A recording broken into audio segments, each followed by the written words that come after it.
Martin Scorsese's The Wolf of Wall Street showcases capitalism at its seediest. Leonardo DiCaprio plays Jordan Belfort, the penny stockbroker turned all-around degenerate, living his best life in Greed is Good, America. Speaking of greed, the film features all manner of expensive things, from Belfort's white Ferrari to his lush New York estate to his interesting duo of TAG Heuer watches. Why we're watching I hate to be the bearers of bad news, but Monday is tax day. In its honor, I'm looking at a guy who goes to great lengths to avoid paying those pesky taxes, including, but not limited to, taping literal stacks of cash to a human being and sending her on a transcontinental flight. The Wolf of Wall Street is teeming with timepieces, only they aren't the usual suspects. The film begins with a 22-year-old Belfort at the genesis of his career. His first day on the job, he meets his first boss and we meet our first two watches. Early on, DiCaprio wears a Seiko, which I hadn't noticed until I talked to the film's prop master, Robert R. Griffin Jr. It looks to be a Seiko Solar on a stretch band with a blue or black dial. You can see the date complication during the famed lunch scene with McConaughey, who wears the watch of the single quote 80s, a two-tone Rolex Datejust. Interestingly, in this scene, DiCaprio wears his watch on his right wrist, which is the only time in the film he does so. Noted watch guy Jonah Hill plays a prominent role as Donny Azoff, the white-toothed, quaalude-popping former children's furniture salesman who quit his job to work for Belfort after laying eyes on his vintage Jaguar. Many people have spotted his watch as a yellow-gold Rolex Daytona. According to Griffin, those people would be wrong. As is this case in many Hollywood productions, Azoff's watch is a replica. A bummer, surely, but also fitting for a character who's a bit of a poser. The main horological attractions are no doubt Belfort's two gold watches. He wears one for most of the second act, and the other in the third.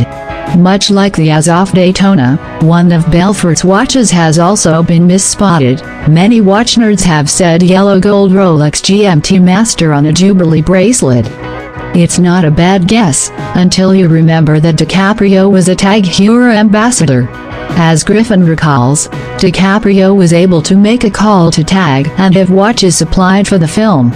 One day a Blacktown car showed up, a nice lady came out and handed me a bag full of watches, Griffin says. DiCaprio chose two for his portrayal of Belfort. The first was a TAG Heuer 1000 Professional on a Jubilee bracelet. It looks very much like an expensive yellow gold watch, but surprise, it's gold-plated. The TAG Heuer Professional series represented a wave of affordable Rolex alternatives in the late single quote 80s and early single quote 90s. While we would love to think everyone had a Submariner or a GMT Master, the higher likelihood is they were wearing one of these. Belfort owning a gold-plated watch as opposed to the real deal is curious to say the least. He had more than the means to buy any watch he pleased, on a self-proclaimed salary just shy of $1 million per week. But this watch is symbolic, as Belfort was a gold-plated person. Griffin remembers DiCaprio's other watch choice fondly. The third act watch is an actual 18K gold TAG Heuer 2000 WN 5131 with diamonds inlaid in the bezel, and a sapphire on the crown.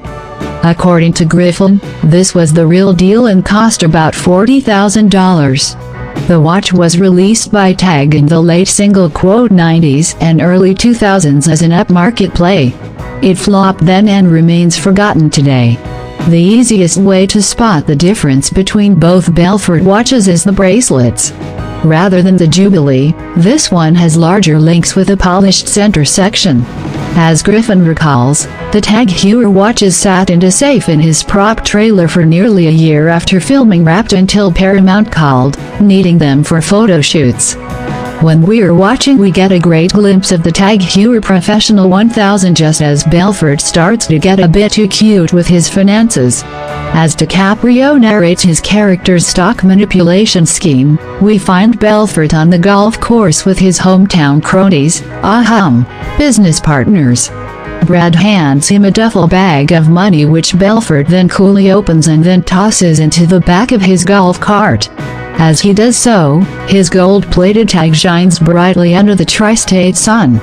Toward the end of the film, FBI agent Patrick Denham successfully turns Belfort into an informant, or, to make another rodent reference, a rat.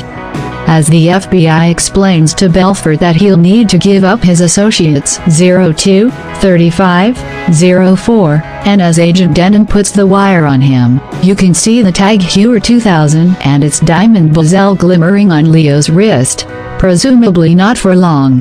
The Wolf of Wall Street is directed by Martin Scorsese with props by Robert R. Griffin Jr. and a soundtrack of songs selected by the band's Robbie Robertson.